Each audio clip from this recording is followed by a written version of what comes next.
Happy hump day, everybody. My name is Mike Jimenez. That's Joe Garcia, and this is the Alamo City Sportscast coming at you from the Alamo City, San Antonio, Texas. We are 843 subscribers strong on YouTube, but we're also available on Twitter, available on Facebook as well.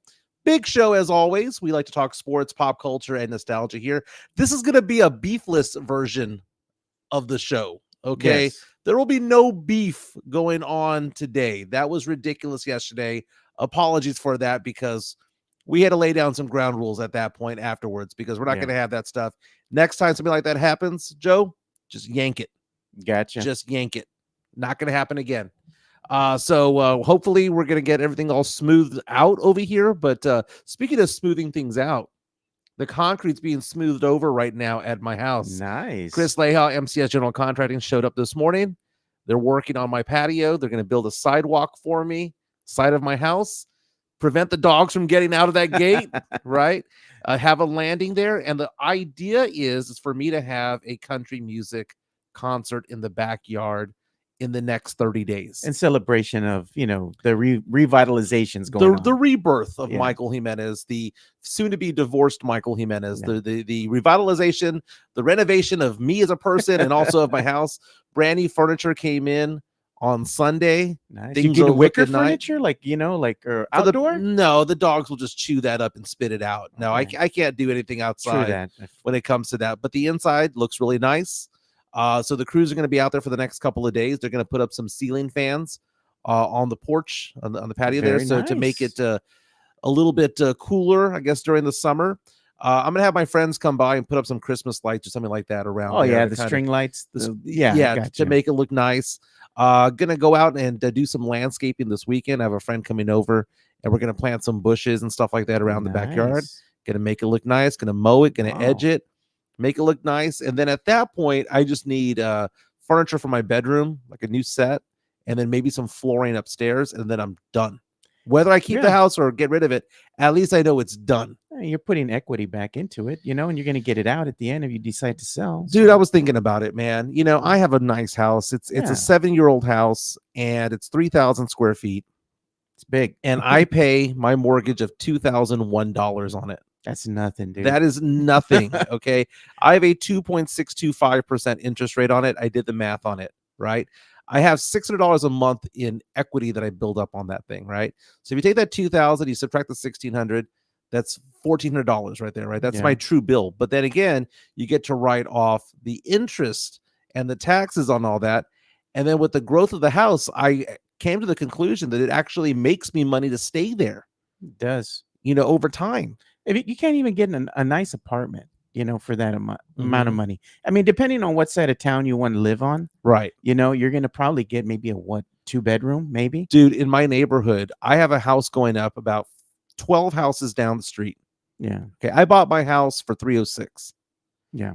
It was worth a lot more than that. I walked into equity.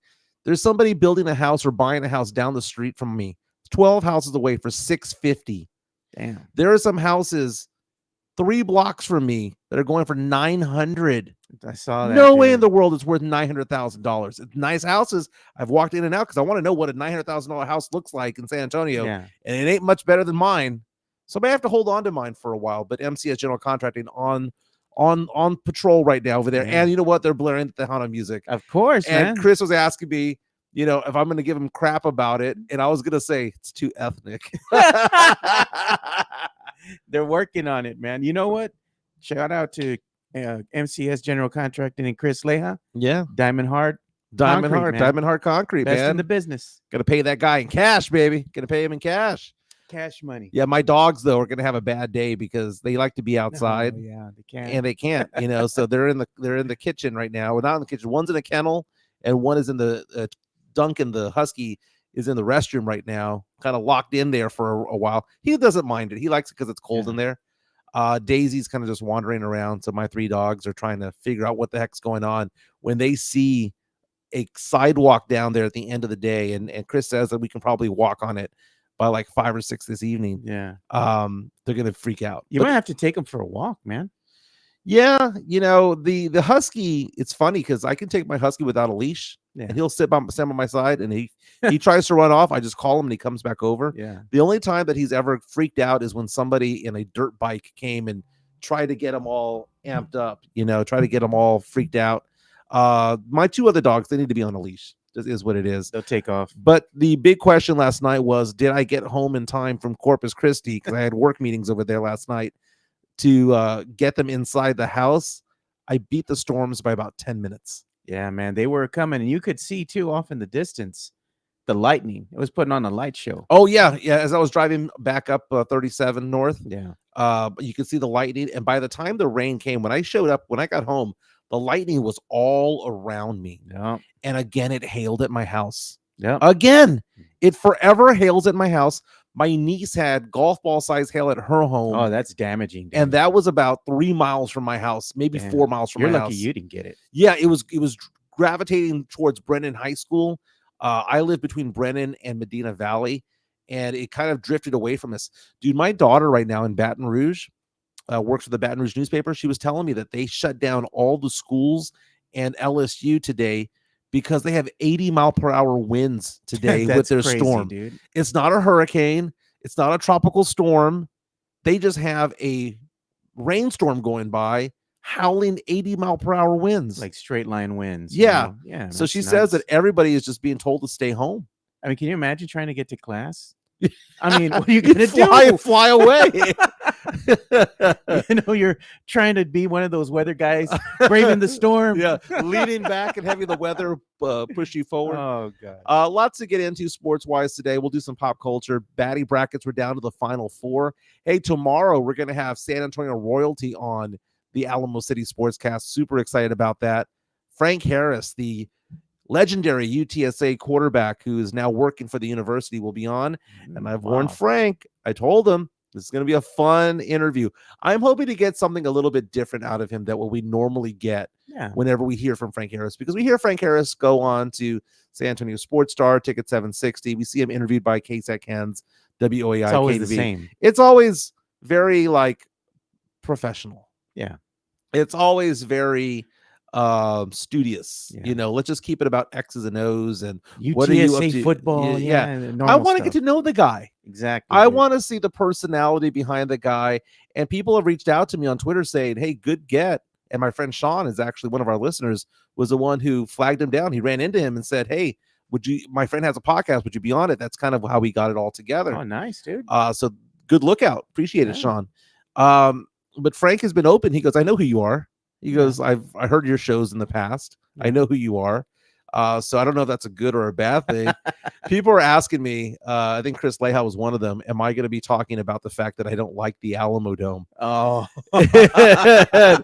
So if you have any questions for him, reach out to us on Twitter and let me know, DM me or reach out to us. I got a good question for him. I mean, we should ask him, what is his top 3 favorite sports flicks of all time? That's a really good point right there, because when we were going back and forth, I was telling him, sample topics could be, what's your Mount Rushmore of this and that and the other. I'm not going to get him into the baddie brackets because I don't think he wants to be reeled into that, because I don't know if there's Demon Frank. Okay. But again, he's going to be on tomorrow at 10:30. I'll call and confirm today, but we were going back and forth yesterday about it, so I'm excited about that. And I want to get his take on the NFL draft, because the NFL draft is 2 weeks away, 2 weeks from tomorrow, so it's 15 days away. Yeah. And we're going to talk in a little bit about Adam Schefter of ESPN reporting that the Cowboys are a sleeper team to get a top quarterback this year. Now, we're not talking about a first-round pick type of quarterback, but as Cowboy fans out there, would you be okay with the Cowboys spending a second, third, or a fourth-round pick on a QB, knowing that Dak Prescott is not signed, sealed, and delivered for any seasons other than this season? Yeah. We're going to talk about the Spurs. Spurs played a G League team last night, came out victorious. They have done something that they haven't done in 2 years. Remember, we were talking about how they won 3 in a row. It was the first winning streak they had since December 2022. This is the first time, and I'm going to go do the math on it, but I believe this is certain. First time in about 2.5 seasons that they have won 5 out of 10 games. They are That 5-5 in the last 10 games. Yeah, I would say that is an accurate assumption right there It because didn't happen this year or last year. no, not at all, not at all. Yeah. Last year was pretty bad, And but you know, one of the things that we have to say, Mike, they've already tied their worst record of all time with 20 wins. You know, they're 20 wins. So now, what are the Spurs at as far as their wins go for the season? well, They're at 20 they're at and 20. 59, and there's still a couple games to go. So it might not So be the worst record of all time. yeah, Okay, well, they're because tied right now. the Spurs, the worst they've ever done is win 20 games. Yeah. Right. And they've got that 2 hard games right now. Then the last game of the season against Detroit, they should get that one.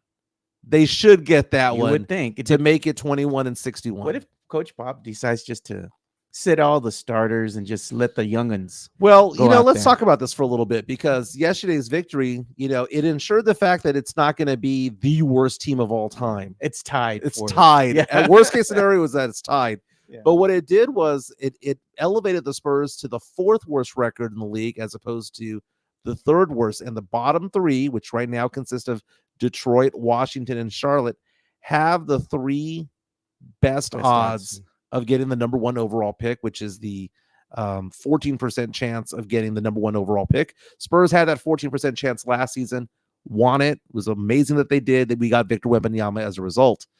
But right now, because we slid into the 4th spot, our chances of winning the overall number 1 pick is 12.5%. And here's the thing. Portland is just 1 game away.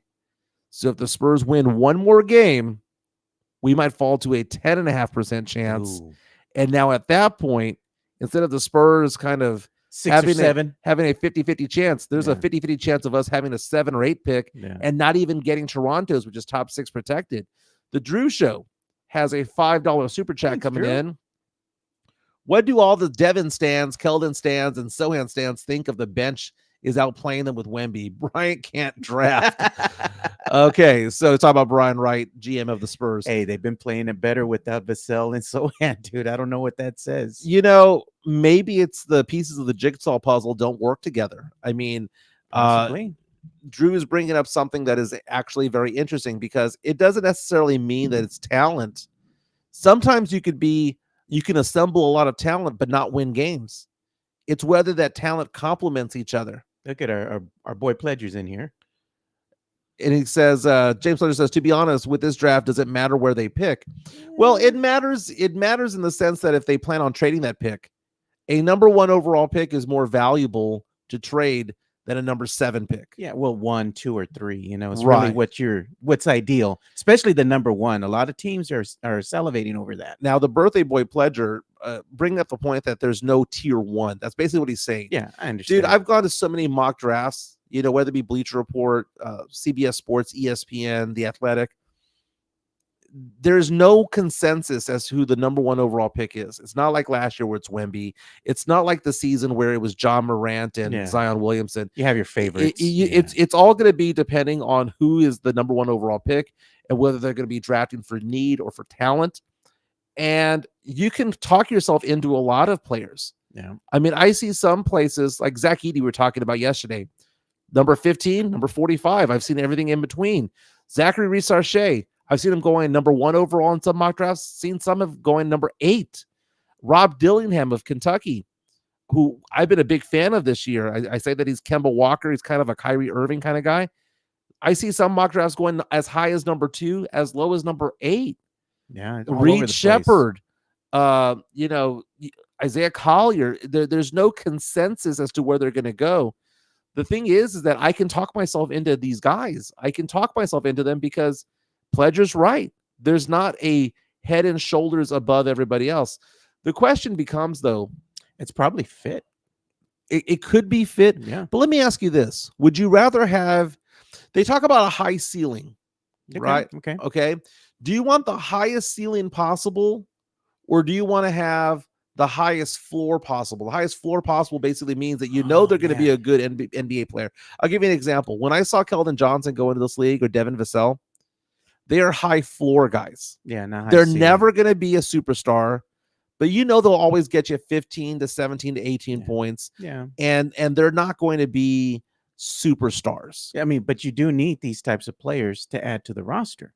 You know, Right. They need to they're fill it out. instrumental. Yeah. $5 super chat from Drew Show coming at us saying, whatever the pick, Brian Wrong and Pop in the front office are going to pick the worst possible shooter and the worst defender in the draft. Who cares? So you're going to get mad when they draft Stephon Castle out of UConn. Oh no. Okay, because Stephon Castle, I will say this, Drew, I'm a big fan of Stephon Castle. I really am.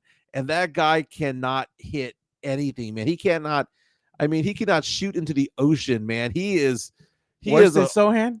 yes. At threes, yes. But a better finisher at the rim than Sohan. So he reminds me of kind of like, you know how like DeMar DeRozan was money from the 2-pointers, right? Mid-range, driving into the bucket, all that stuff. He's a 6'6" guy who can finish, he can run the break and all that stuff. I trust him shooting mid-range jumpers. I trust him doing all that. Knocking down 3-pointers at 26%, dude. 26, which is awful. Yeah. It's awful. But the thing about it is, he's a lockdown defender. Look at what Jonathan C. says. He says it doesn't matter who the Spurs draft. They won't make a significant difference. They'll probably end up in Austin. I disagree. I think the Spurs right now are in the mode of playing their young guys. For so long, they avoided playing players like Manu, playing players like Tony Parker. There was a hesitancy to play the young guys, and now there seemed to be more of an emphasis of that. We saw Jeremy Sohan where they experimented at point guard, and they typically wouldn't do something like that. You think the timetable's been moved up now since they got Wemby at number 1? They really have to see what they have in these players now. I mean, I understand the concept of what they were trying to say, but you can't make somebody something that they're not. And that's why that experiment failed with Jeremy Sohan. Jeremy Sohan, you can't teach somebody to be a point guard in the NBA. You got to have it natural. Yeah, you got to have been doing that in middle school and high school and AAU and college or G League or out in Europe or something. You don't just say, oh, you've been playing power forward your entire life. Here's the ball. Go run the point. That was the dumbest thing. And it was actually one of the most arrogant things that Pop has ever done, is that whole experiment, because we all knew it was failing. And to think about Sohan, dude, by December, I give him credit for actually saying what he feels. I talk about how NBA players, NFL players don't say how they feel. That was one of the few times there was a crack in the dam. And Sohan was like, dude, I don't like doing this. Yeah, he's being honest. Yeah, he was being honest. But as the Drew Show was talking to us about, what about everybody else around them? The Spurs played a very depleted team yesterday of the Memphis Grizzlies, who were missing basically everybody on their team. It was a glorified G League team that they played. In fact, the Spurs were favored to win by 4.5 points, won 102-87. Victor Wembanyama led the way with 18 points. He also had 7 blocks and 7 rebounds, 6 assists. Mamu started 11 points. Julian Champagny doing more than his Fitbit 10,000 steps. Hey, what are you thinking about 17 points. I mean, come on, dude. The guy sucks. 17 points. Malachi Branham had an off day shooting with 10 points. Off the bench, we had Blake Wesley with 13 points. And did Sidy Cissoko have a career high? I think it is. He had 10 points last night on 4 of 6 shooting on 21 points. Dude, Sidy, okay, so Sidy Cissoko. It's funny about the draft last year, because when the Spurs, we make fun of Brian Wright and Pop in the front office.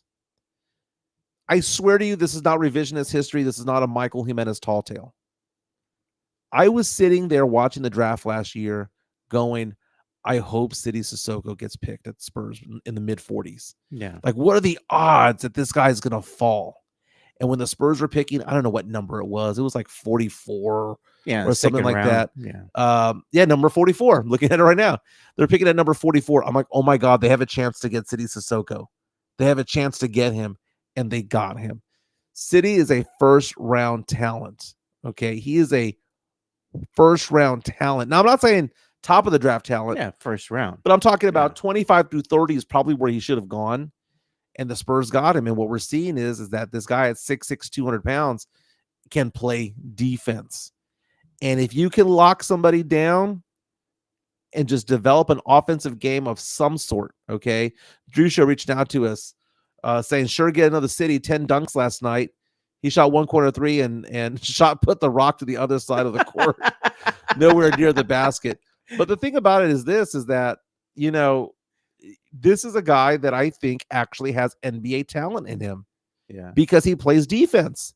And that's the argument for Jeremy Sohan in many ways. Tex-Mex Frank has a $9.99 super chat saying, "Thank you, Mike and Joe, for coming to the Mike Taylor Barbecue Cook-Off and supporting the local community. Hope Mike liked the discards and Joe his cap. Yeah. Grateful for you guys, dude. The Mike Taylor show and the Mike Taylor barbecue cook-off was amazing. It was great. I mean, all the things that they're able to do for the community, for the Boys Mhm. and Girls Club, bringing in, all the media people to come and judge everything. It was a fun event. And there were great people, man, walking around just saying hi, getting to know everybody. Right. It was great. I think as we grow as an organization, as an entity with this podcast and this network, we'll be able to do something like that in the future. Maybe not as grand early on, but it'd be nice to give a few $1,000s to something. Jonathan C reaches out and he says, "Why are we only seeing City Sissoko now? Why was he in the G League for so long?" And the thing about it is that I think City was the perfect guy to send to Austin because he did need that work. He needed to go out there and play 25 to 32 minutes per game in the G League and get that experience. That's not something that Wemby needed, because this was actually something that probably Sohan needed, to be honest with you, early in his career that he didn't get. But City Sissoko going out there to the G League. And the question becomes, getting somebody who's in an incomplete player, because that's what's going on right now in the NBA draft. These guys are coming out after one and dones. They're raw, dude. They are raw talents. And so I asked the question about high ceiling or high floor. Which one's better, right? Case in point, Zach Edey. Oh, Zach Edey. 7'4". He's intriguing, right, for his size. But you look at him, he's methodical. He's a center from a bygone era. Yeah. I mean, what's he going to be at the NBA level, and where is he going to go? He's not going to be a top 10. No, he's not, and he's probably not even going to be top 20. But I look at Zach Edey and I think to myself, the only reason why he couldn't be guarded was because there was nobody there his size. His size, exactly. And he's going to go to the NBA where there are players who are faster than him, that are relatively close to his size. He's going to tower over him because he's 7'4". Comparable, but Boban? But you have 7-footers out there. Maybe a little bit better than Boban. Mm-hmm. Zach Edey has a little bit more of a burst. Doesn't have the range, doesn't stretch the floor at all. Maybe he can be a defensive. I think the player comparison to Andre Drummond is probably pretty accurate. I like that. It's pretty accurate. But we talk about high ceiling players. Jeremy Sohan is somebody who has a high ceiling, because if the guy can figure it out offensively, maybe he can be the next Kawhi Leonard. I'm not saying that he can't. I'm just saying that is intriguing enough, because we've seen Jeremy Sohan go out there and have a 26-point game, a 30-point game. We've seen this before. It's just he falls back to a 4-point game 2 games later. Yeah, he'll have like a 20-point game, a 17-point game, and then followed by 3 or 4 3 points. Right. 1 point. And look at what Pledger's saying. He's saying, why are we just seeing Graham play finally? Well, there wasn't a lot of playing time to go around. Coach Pop and the front office and the coaching staff, I believe what they're doing is they really want to see what they have in these young players, because the timetable has been moved up. Now that you have Victor Wembanyama, they have to see, is this kid going to really pan out to where we want him, or do we have to go ahead and cut our losses and maybe say goodbye? It's a nice way of saying that he was not going to be part of the long-term plan. Devontae Graham, I mean, and this is the confusing thing. By the way, don't forget to follow James Pledger Extra Innings on San Antonio Sports Star 94.1 FM from 6 p.m. to 7 p.m. Monday through Friday.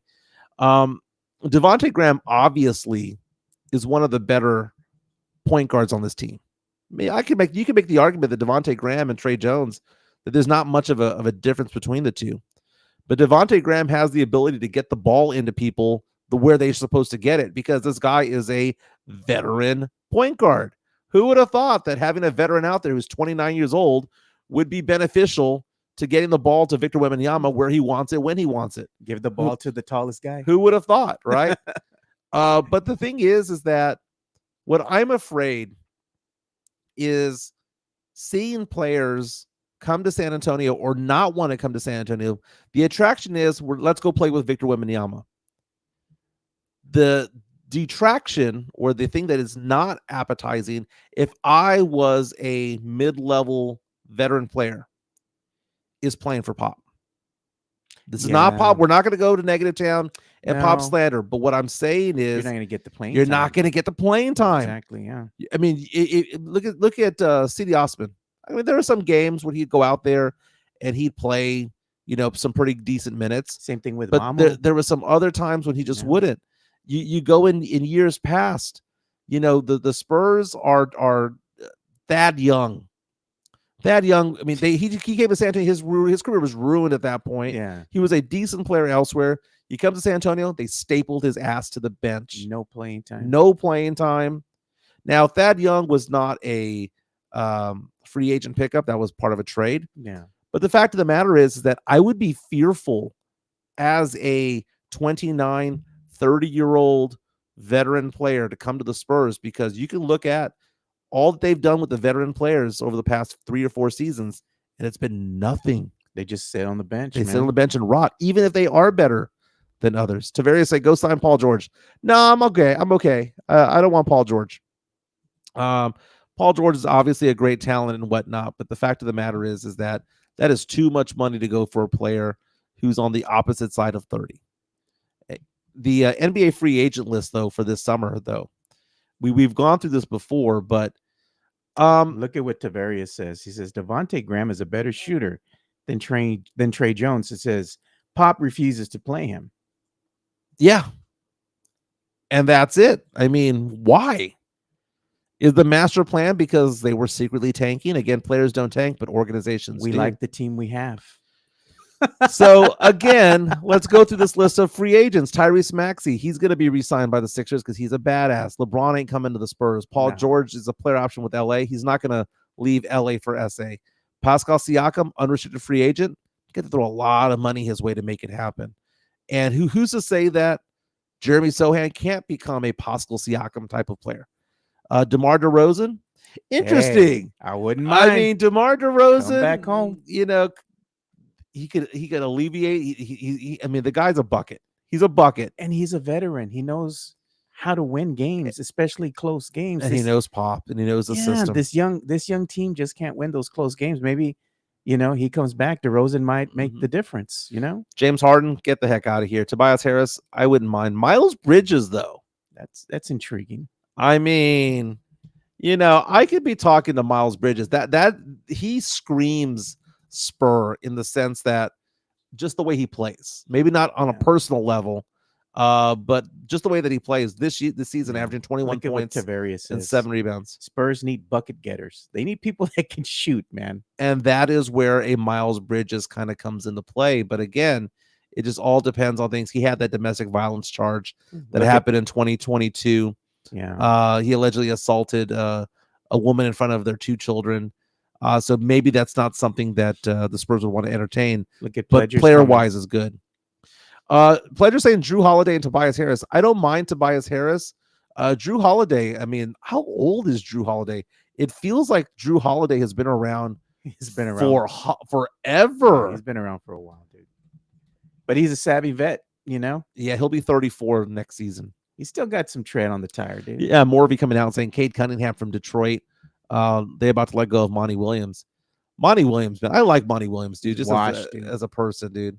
As a coach, he's washed. Dude. He is, man. He is. Other options out there, D'Angelo Russell, no thank you. Jonas Valanciunas. I mean, I like him, but I don't know. Nick Claxton. Isn't he an upgrade over what we have now? Yes. If that upgrade Collins, is... I mean, Collins. come on, man. Malik Monk. I mean, this is an 11, 15 point per game kind of guy. 6-man. I mean, he's not going to get the Spurs over the hump, but he's a decent free agent pickup. So the more I look at this, I wonder if the Spurs are really just going to go the trade route. And the question, and I keep thinking about the whole Trae Young thing. Hey, I would, that's I sexy, would, dude. That's a it's sexy sexy. 1-2. He Boom, can make boom. money. He can make buckets. He wants to play with Wemby. You can tell, dude. I mean, He they does. the All-Star weekend, they were all but holding hands. Okay. I mean, when they were sitting next to each other, I was like picturing one putting their hand on the other's knee. Okay. They were googly eyes with each other. Yeah.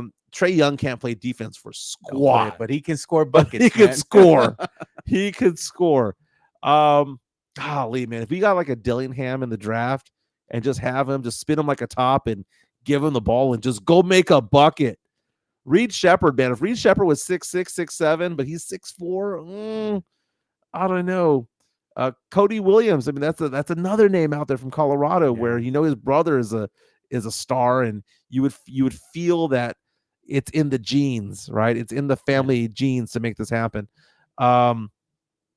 We went on a tangent talking about the Spurs, but the Spurs again have won 5 out of 10 games for the first time in over 2 years. 500. Let's stand up and give them a round of applause as they walk out of the they back out of the top 3 spots in the draft and are flirting one more win, and they fall to the 5th spot.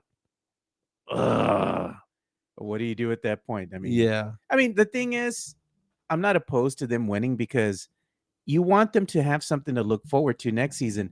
If you just end the season on a sour note, you go on a 5-game losing streak, how does that motivate you? Well, I mean, Drew show earlier in the show or earlier in our podcast was talking about the fact that the Spurs are getting these wins without Devin Vassell, without Keldon Johnson, and without Jeremy Sohan.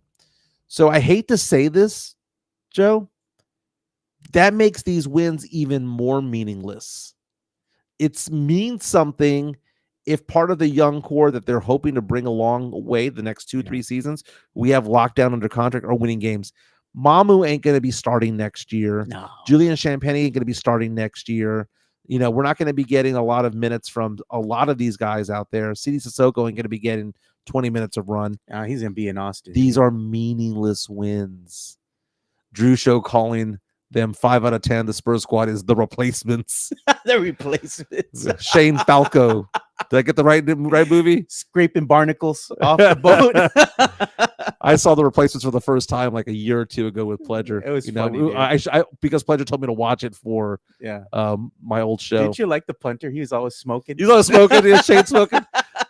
Yeah, I like that movie. I watched Waterboy again for the first time in a while. That one's always good. I watched it for the first time 2 years ago as well. I like it. It's funny. I like it. You know what I don't like? It's not that I think it's a bad movie, because I'm not going to say it's like a terrible movie. I like Waterboy so much more than I do, and I like Billy Madison. Okay, Billy Madison's a good so one. much more than Happy Gilmore. Happy Gilmore is okay too. It's not bad. Happy Gilmore it's okay. I'll watch it. I'm not gonna slander it. It's I. It's I. It's I. If it's on, put it on as I'm cleaning the house. Yeah. I mean, I'm not gonna sit there. I mean, I'll play with my phone while watching it. Right. You're not locked in. Yeah. Exactly. But we were talking about the replacements. Are the Dallas Cowboys going to get a replacement at quarterback? Are they? Adam Schefter on ESPN yesterday was talking about the fact that he believes that the Dallas Cowboys are going to be what he calls a sleeper team to draft a quarterback. And he was very emphatic about it, talking about this on ESPN. Adam Schefter knows a lot, man. He does, man. He knows a whole lot. He knows a whole heck of a lot. And, our good friend RJ Ochoa from Blogging the Boys and from San Antonio Sports Star was basically having a little bit of a breakdown of sorts. Okay. I love the guy, man, but it wasn't a breakdown, but it was just, I think he's like a lot of Cowboy fans right now, checked out, like just going, what the hell is going on here? And there were some articles that he was referencing to from Michael Gelkin up in the DFW area, talking about the fact that everyone's like, well, why isn't CeeDee Lamb signed yet? Why isn't Micah Parsons signed yet? And why isn't Dak signed yet? And now is there hesitancy about it?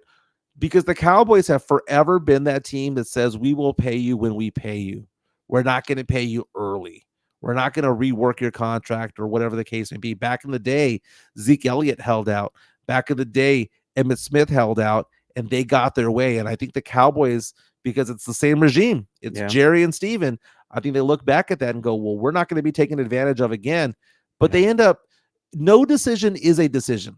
And a decision not to sign CeeDee Lamb to an extension, not to sign Micah Parsons to an early extension. They don't have to sign him to an extension now, but why not do it now? Because everything gets more expensive down the road. Exactly. And what message does it send to them? You know, Mm-hmm. they're going to come into, training camp and they're going to be disgruntled because you're not giving them their love. What message does it send to the team right now that they went and got nobody in free agency? Do we like the team we have? They're not going to make any moves, even though they said we're all in.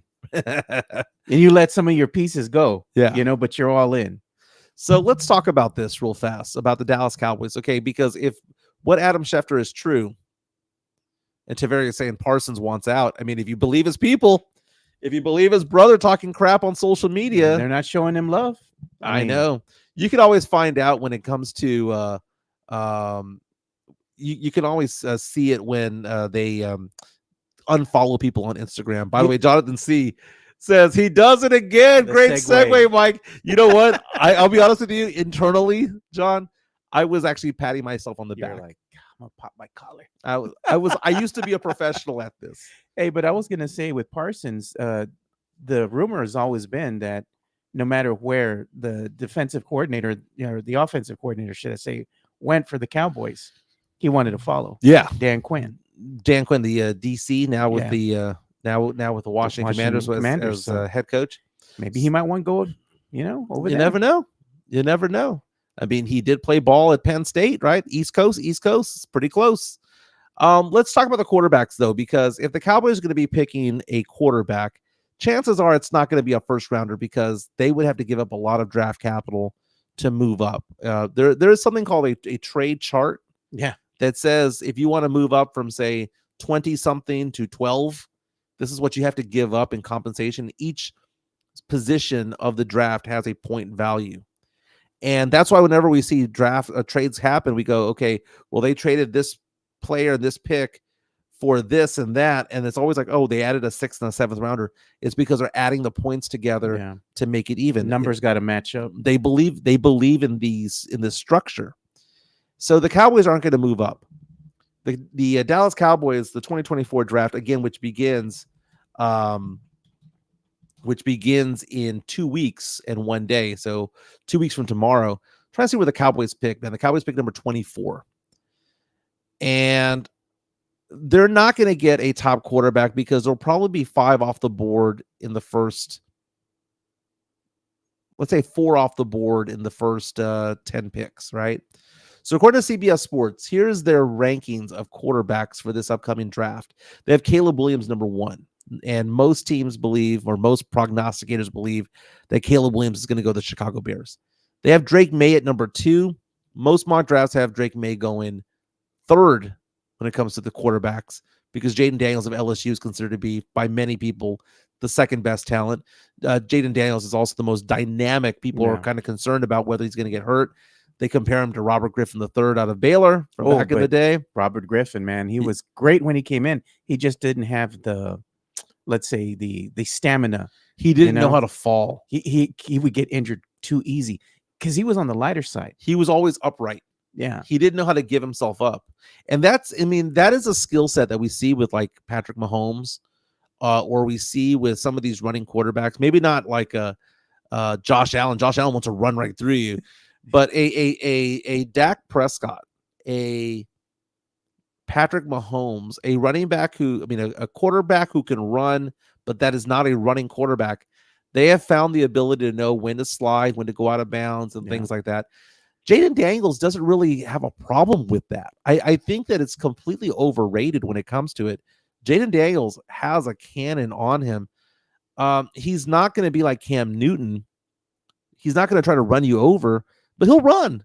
Yeah. He'll squeak by. I think Jaden Daniels will be perfectly fine. Cam Newton was a big guy, dude. He was, dude. JJ McCarthy, by the way, boom, just rising up the draft stock right now. His boy, his former head coach, just going out there and saying that this guy's the truth. JJ McCarthy is expected to go in the top 10 easily. So who are the Cowboys going to get if they spend a third or fourth round pick? Let me know if any of these names turn you on at all. Okay. One is interesting. Michael Pratt out of Tulane. Okay. ACC school. I'm sorry, AAC school rather. Um, this is a guy that played a lot of ball, man. The 3 years he was there at Tulane, he did have another year of eligibility left. Michael Pratt could be a third rounder.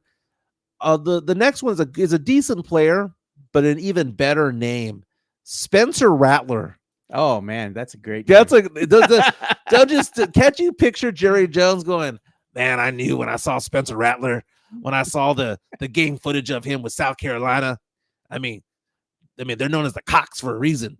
You know, I can see him doing that. And then Jordan Travis out of Florida State, Gavin Hardison out of UTEP are some that are in that same area there that could be drafted in the third or fourth round, because that's where the Cowboys got Dak Prescott back in the day.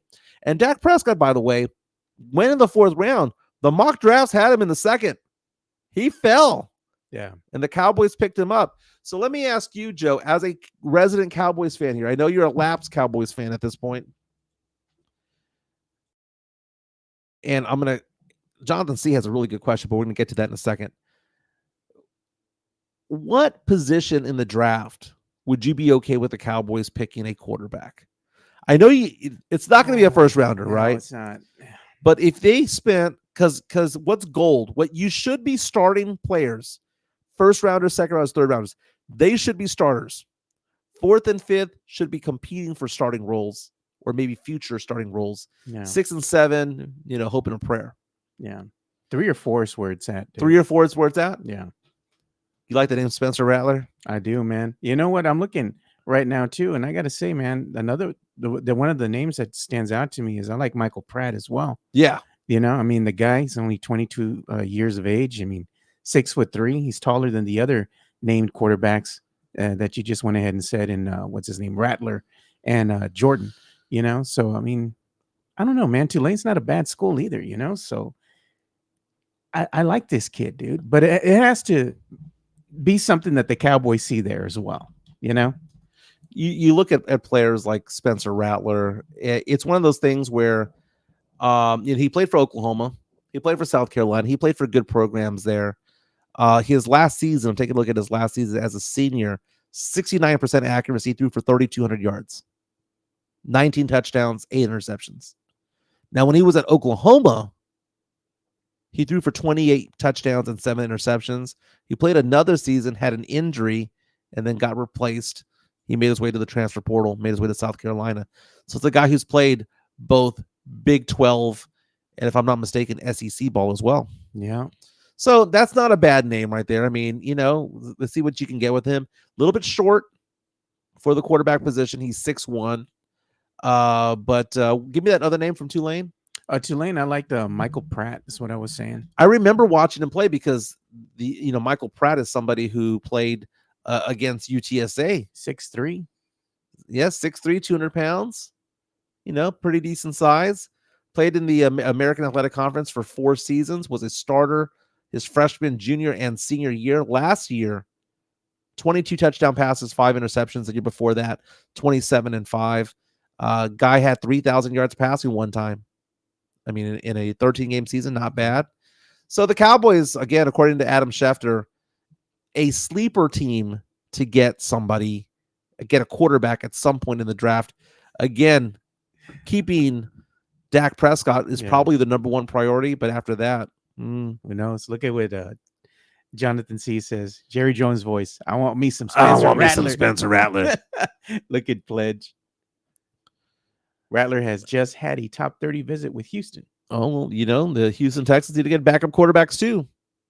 And Spencer is okay in OU. Wasn't the Tulane QB always hurt? Yeah, that's the thing with the kid, man.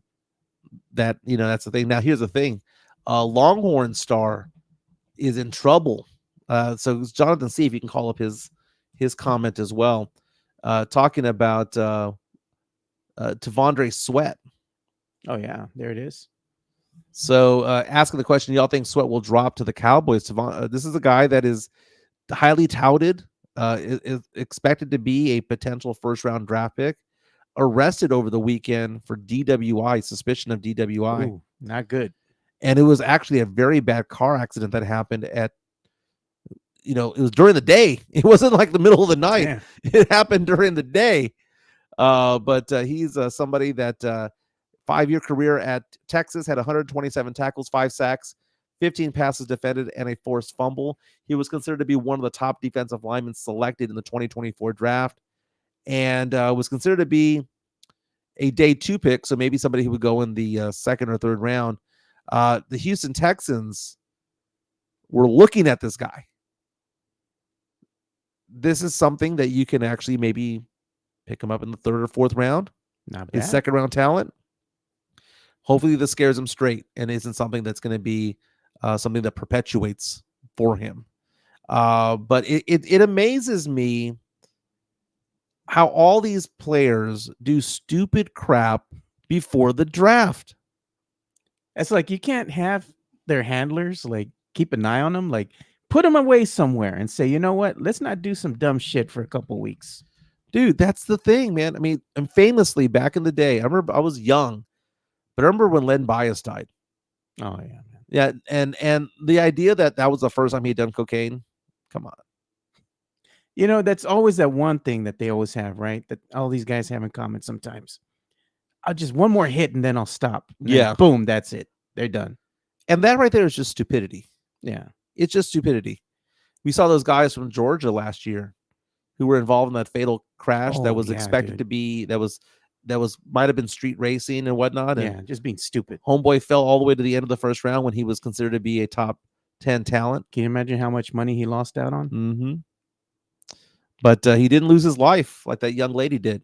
Yeah, man. Mock draft from CBS Sports as of this morning. Still saying, again, the NFL draft in 15 days. Caleb Williams going number 1 overall to the Bears. Jaden Daniels of LSU going to the Caleb Washington Williams Commanders. number 1, dude. I still don't like the kid. Dude. I don't like him either, dude. The guy looks like a douchebag. He does, man. And people think it's because he paints his fingernails. I don't care that he paints his fingernails. He's just a douchebag. You know what it reminds me of? It reminds me of Kawhi Leonard and Kawhi Leonard's people, Uncle Dennis and all that crap. That's what Caleb Williams feels like. He feels like he's holier than thou and that he's the best prospect of all time. Like he's the Victor Wembanyama of the NFL draft. No, dude. There's no big name quarterback this year. Okay. They're all projects of some sort. It's no different than when Bryce Young and CJ Stroud came out. What's going to end up happening is that 1 or 2 of these guys are going to pan out and 2 or 3 are going to fail. Yeah. I mean, look at what happened with that draft 5 or 6 years ago when you had Mitchell Trubisky drafted above Patrick Mahomes. Yeah. And when Kansas City traded up above the Saints, because the Saints wanted to get him, they traded above the Saints to get him. The entire audience thought they're going to get Deshaun Watson. And they drafted Patrick Mahomes. Beauty in the eye of the beholder. Again, according to CBS Sports, Caleb Williams should go number 1 to the Bears. The Washington Commanders would be getting Jaden Daniels at number 2 overall. Most mock drafts have it that way. Now, here's the thing. They now have J.J. McCarthy, who was considered a second rounder about 2 months ago, who did really well in college. Harbaugh, his coach, talking him up like crazy, did well at the combine, was suddenly a top 5 pick, and is now, according to CBS Sports, the number 3 guy going to New England. It always fluctuates, man. As you get closer and closer to the draft, goes up and down, you know? Yeah. So, I mean, at the end of the day, we're going to see where he falls, but he is moving up. I'm pretty certain that this is all going to happen unless there's a major trade going on. Number 4, they have Marvin Harrison Jr., the wide receiver stud, going to the Arizona Cardinals.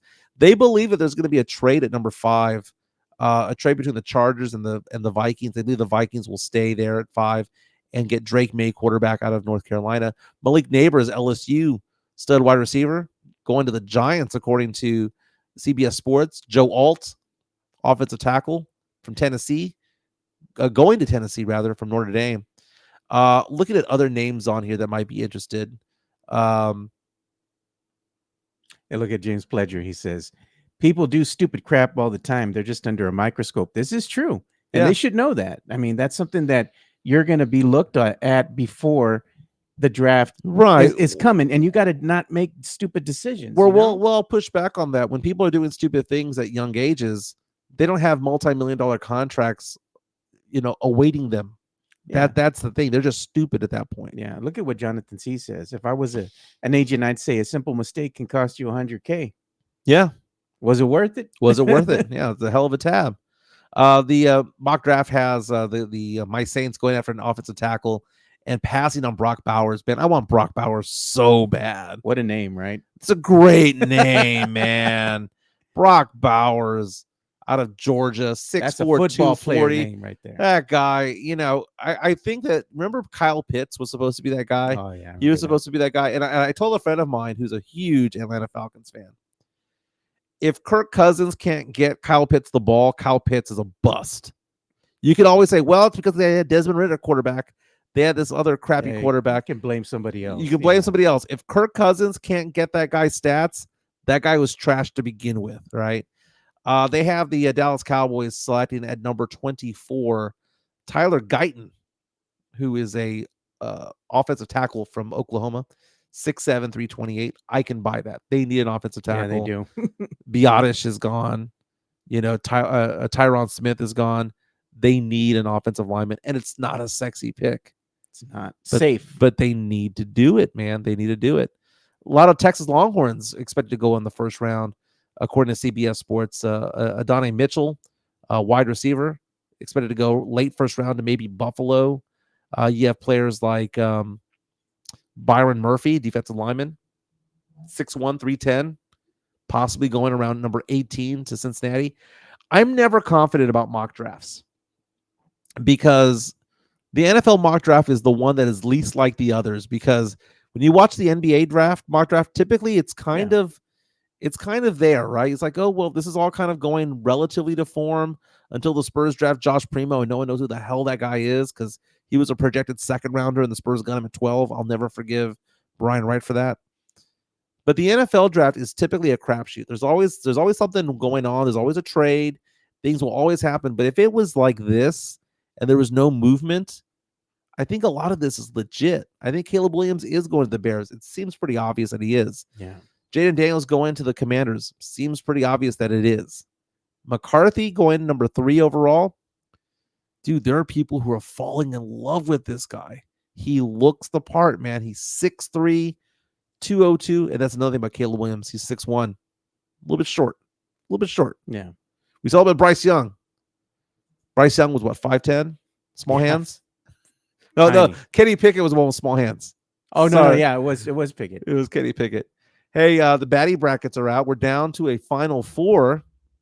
The baddie brackets just came to an end right now. Let's go ahead and see who falls, who is now going to be in the final 4. I know that Chris Leha of MCS General Contracting is going to be pissed off about this because Sydney Sweeney advanced with 38% of the vote. Now, I'm going to ask you a question here.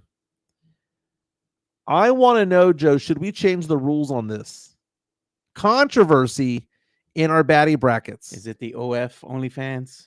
No, it has to do with the fact that I posted these brackets out back to back. Okay. And whenever I post brackets back to back, they have pretty much identical number of votes. Right? So if there's 100 votes on one, there'll be somewhere between 98 and 102 on the other. It's almost identical because they're sent out at the exact same time. For some reason, in one of the brackets, we had 99 votes. And in the other bracket, we had 185. That's odd. Depends on who they were. Right, because the bracket that had Sydney Sweeney, Shakira, Ana de Armas, and Dua Lipa had 185. Okay. So what I'm saying is that those who finished third in this bracket had more raw votes compared to the person who finished second in the other one. Okay. So we're going to advance Selma Hayek because she won her bracket with 37 out of the 99 votes, right? 37%. Second place in that bracket is Paige Sporonic. She got 26 votes. So you do the math, 26%, 26 votes. So theoretically, we're going to advance those two. Salma, most definitely. Oh yeah, she's a number one. Now, in the other bracket, Sydney Sweeney got 38% of the vote. You do it where you add the fact that there's 185 people who voted. She got about 70 votes. Yeah. I mean, she put down a massive number. Second place, though, could not believe that Shakira was fourth in this bracket. Ana de Armas came out of nowhere with 25%. That's Out not of surprising. nowhere. Not surprising. Dude, she hasn't performed for crap in this whole baddie bracket. No. She's forever second place, and she's forever barely advancing. And you had said, I think it was you said she was going to be a sleeper hit. I did say that she Yeah, was going to be a sleeper sleeper from the hit. beginning, but Yeah. it's just so weird that she's rising. She's getting hot at the right time. Yep. Dua Lipa had 20% of the vote.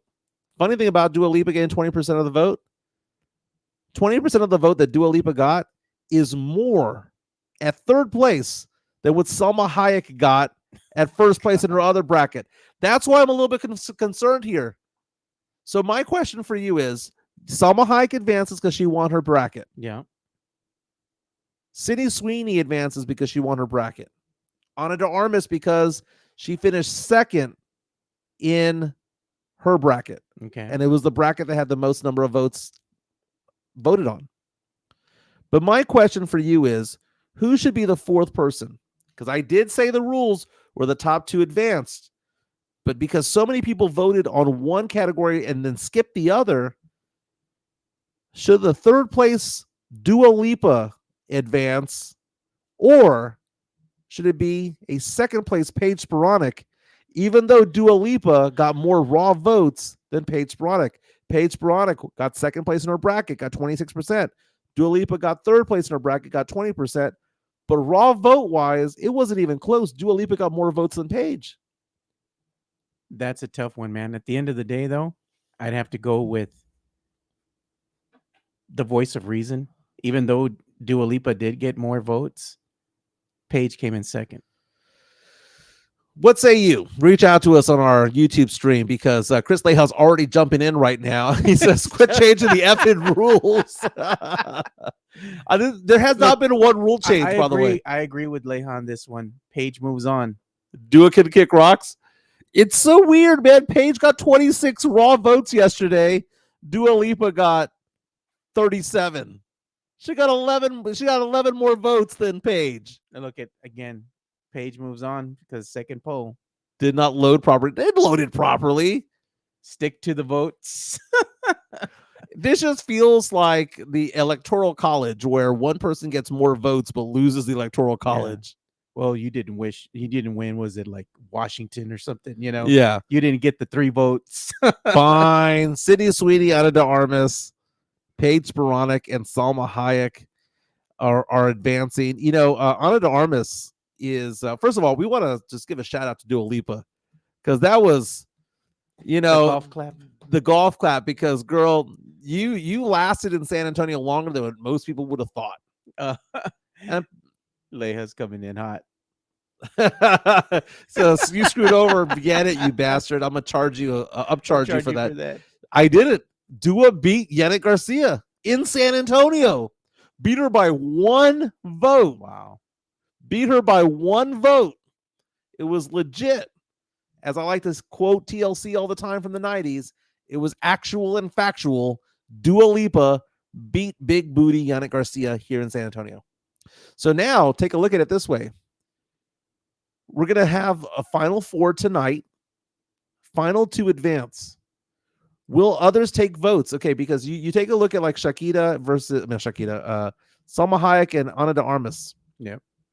Will they peel votes away from each other? What about Sydney Sweeney and Paige Sporonic? Will they steal votes from each other? What happens if the finals do not include one Latina? Oh man, that'd be sacrilege. Something's amiss.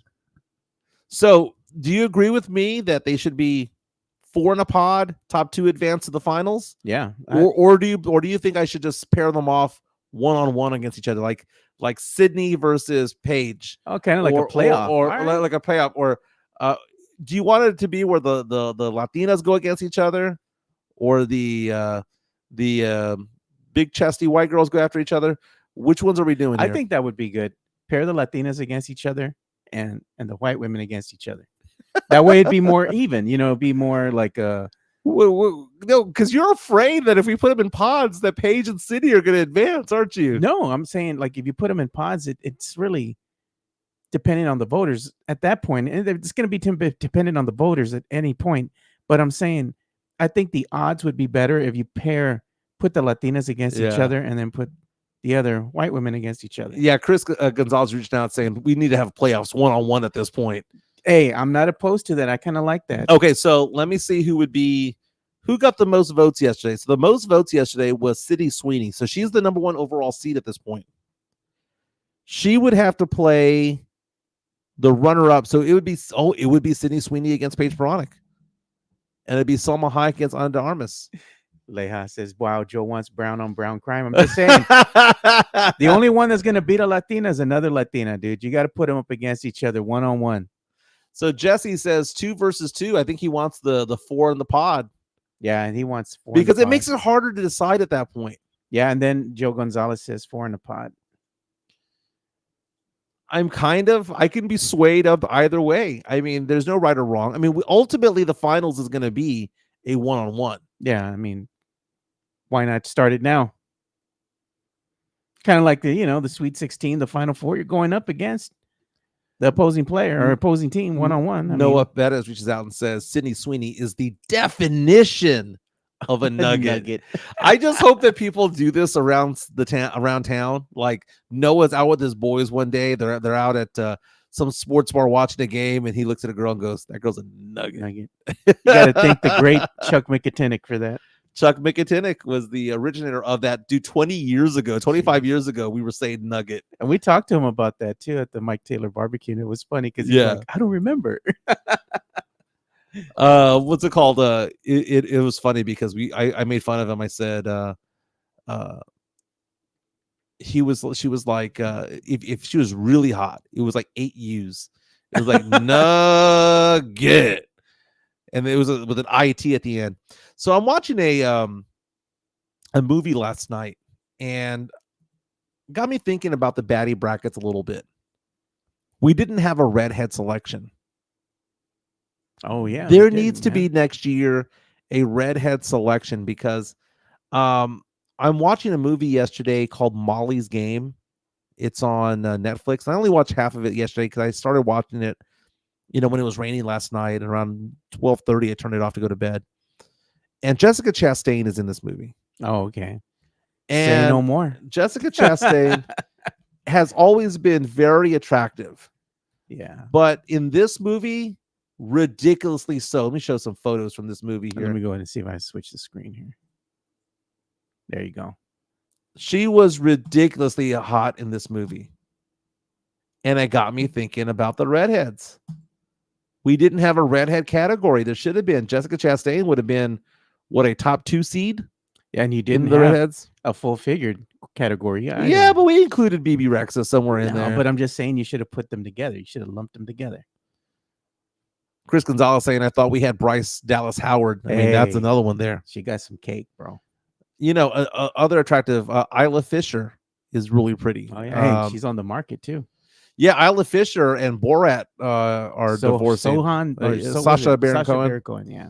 Other redheads along the way. There was Christina Hendricks from Mad Men. Oh, yeah, dude. She was banging. Mm-hmm. Chris Layhouse says, pull up the poll with pictures of them with no makeup.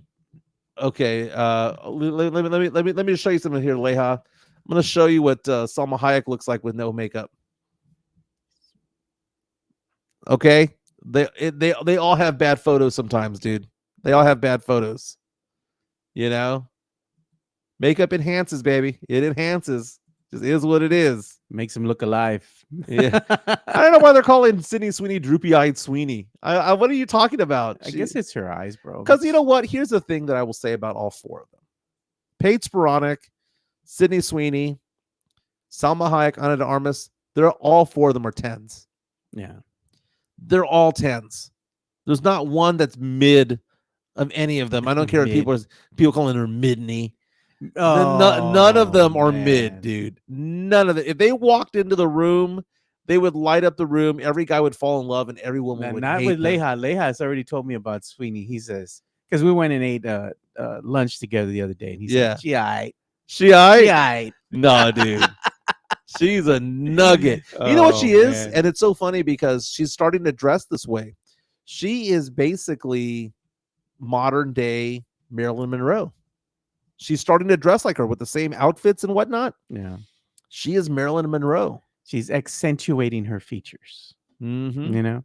Hey, you know what? Megan the Stallion is nude in the Women's Health magazine, the body issue. Hey, So, well, the girl keeps in shape, man. mm-hmm. Hey, let's go ahead and give a quick shout out to our boy Jeff Garcia of Locked On Spurs. Sure. Locked On Spurs is your daily Spurs podcast, hosted by Jeff Garcia, the lead Spurs writer for Ken's 5 San Antonio. Jeff has a healthy plethora of guests all the time on the Locked On Spurs podcast. You can also follow Jeff on threads at Jeff G Ken's 5 SA. You can also follow Jeff on Twitter at Jeff G Spurs Zone. So make sure you go ahead and give Jeff a follow not only on threads and Twitter, but also on YouTube at youtube.com/at Locked On Spurs. This is where you're going to be able to find the replay of the Locked On Spurs podcast. Make sure to like, subscribe, and share. Yeah, Jeff G Spurs Zone on Twitter and on Threads. I also subscribe to Locked On Spurs on Spotify and YouTube as well.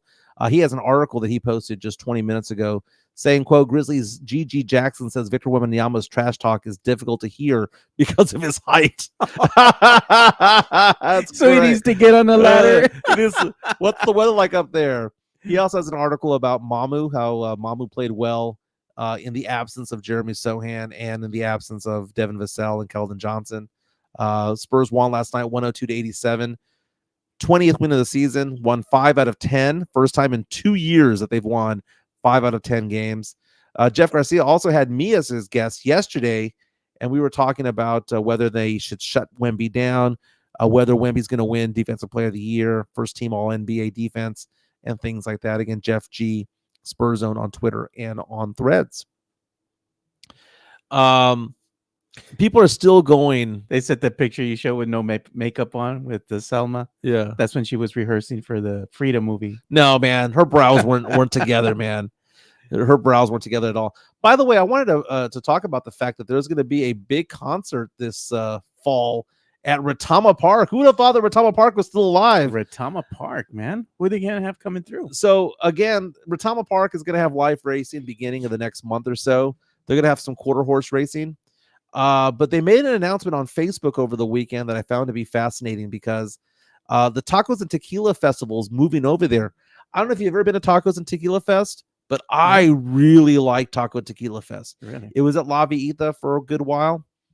And they have live music there. And what they have at Tacos and Tequila Fest is they have all these vendors there that are kind of like restaurants that, let's say that it's like La Fogata, right? Or El Mirasol, or the nicer Mexican restaurants, the bougie Mexican restaurants.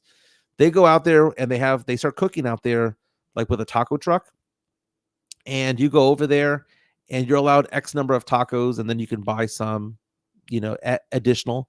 And then they have all these margaritas, like you can taste La Fogata's margarita, you can taste Ooh, La Margarita's that'd margarita. get you in trouble, man. Yeah, and everyone's just downing tacos and margaritas. So they're going to move the Tacos and Tequila Fest to Retama Park, and it's going to take place October 5th. So hopefully by then it's cooled down a bit again, but they're going to have music, a hip-hop lineup of 2000s icons. We're talking about T.I., who I've seen in concert before. He's really good. Fat Joe, Chingy, Too Short, Frankie J, Petey Pablo, the Yin Yang Twins, Baby Bash, and DJ Ashton Martin. Again, they're talking about the best taco chefs in San Antonio, the best margaritas in San Antonio. They're going to have a Chihuahua beauty contest. Oh, God. They're also going to have a queso competition as well, an exotic car showcase, Lucha Libre Wrestling, and more. Again, that's going to be October 5th. At Retama Park. Hey, shout out to Tim Gonzalez. He asked me earlier how my shoulder was doing. I'm still on the mend, dude. It's getting a little better. I'm still in pain, but I'm powering through it. Hopefully, I'll be ready to go back to work by Monday. I just need rest. I'm I hope old. so. Well, breaking down a little bit. Don't forget San Antonio Royalty tomorrow. Frank Harris in the Alamo City Sportscast is going to join us on a stream. So he's not going to be in studio; he'll be on a stream. We're gonna have a fun time with him, man. I've talked to him about it. Yeah. I'm like, we're gonna have a fun time about what's going on, talking sports and pop culture. Get to know the guy, man. Yeah. Can ask him what's your favorite spot to eat in San Antonio, man. Yeah, Like, what do man. you That's like, a dude? great. That's You know? great. Let's find out about Frank Harris, the person. The person. The person, man. I mean, maybe after the fourth or fifth time he's on the show, Demon Frank shows up. Yeah. I'm not expecting it the first time. No. No, man. Wait, who knows? He's talking with us. We might bring it out of him, and the listeners might. Chris Gonzalez asking the question: Did you see the hot nurse in urgent care? Oh yeah, I saw her again. Really? Yeah, saw her again. Prescribed me some stuff for my back, and then I had to go to the other ER because they had to do X-rays. Yeah. And I thought the nurse at the first one was hot. The one at the second one blew that one out of the water. I was like, wow. I'm going to the Spurs Club on Friday night. So while the Spurs are playing, I'll be at the Spurs Club. My first time Nice. there. So I'm looking forward to that. I wonder how expensive it's going to be because I'm having dinner Yeah. over there. Who are you taking? I'm just taking a couple friends. Cool, man. Yeah. Enjoy it. Yeah. So we're going to have a good time. But no, it's my first time allowed in there. Oh, they Let's have see a how that dress code, goes. right? They have a dress code. Yes, no jeans, no jerseys. The only time you can wear a jersey is if the Spurs are playing at that time. Yeah. They're actually playing at that time. So it's I think it's a road game that they're playing. So I'll be there during the game, having some grub and all that. I'll be on my best behavior for the most part. For the most part. No photos, no videos. Not allowed. Yeah, that's crazy. Not allowed. But thank you for everyone for listening today. Tomorrow again is Frank Harris, San Antonio sports star, James Pledger. Don't forget to follow him as well. He is at 6 to 7 o'clock. His show is called Extra Innings. He's the birthday boy. It's his birthday week. I think his birthday technically was yesterday, but we're going to allow him to celebrate all the way through. QR code was no longer there, not to be found. But if you it is. Oh, let me see. If you want to buy us a coffee, again, this pays for the equipment. Keep us going. Sith asking the question, are we allowed to cook Harris? And the answer is no, we're not allowed to cook Harris. We want him to come back. There's no reason to cook Harris. He is San Antonio royalty, for crying out loud. Everybody loves him, including me. Okay. He's a great I'm guy. a UTSA grad. Frank Harris is, he's a San Antonio guy. Went to high school in the area. Was a star here for many, many years. Got to play extra seasons because of COVID and things like that. How do you not love the guy, dude? It's difficult not to, man. But it's one of those things where they're turning the page, and they're playing without him, and it's a different vibe when he's not out there. But I wonder what life is like now that he's taken off the pads. Yeah, it gets to heal a little bit, from the injuries and whatnot. I'm sure there's an internal clock right now saying that he should be doing certain things to prepare. Get used to the regimen, that going in and practicing and going out to the field and whatnot with the team. And it's always about that football life. And now he gets to be Frank Harris. Gets to relax. Yeah. He'll forever be royalty here, man. Free food for life in San Antonio is what I think is going to happen. But again, everyone have a fantastic day. Don't forget to share and like what we do. We will be back tomorrow. My name is Mike Jimenez. That's Joe Garcia. This is the Alamo City Sportscast. See you guys tomorrow.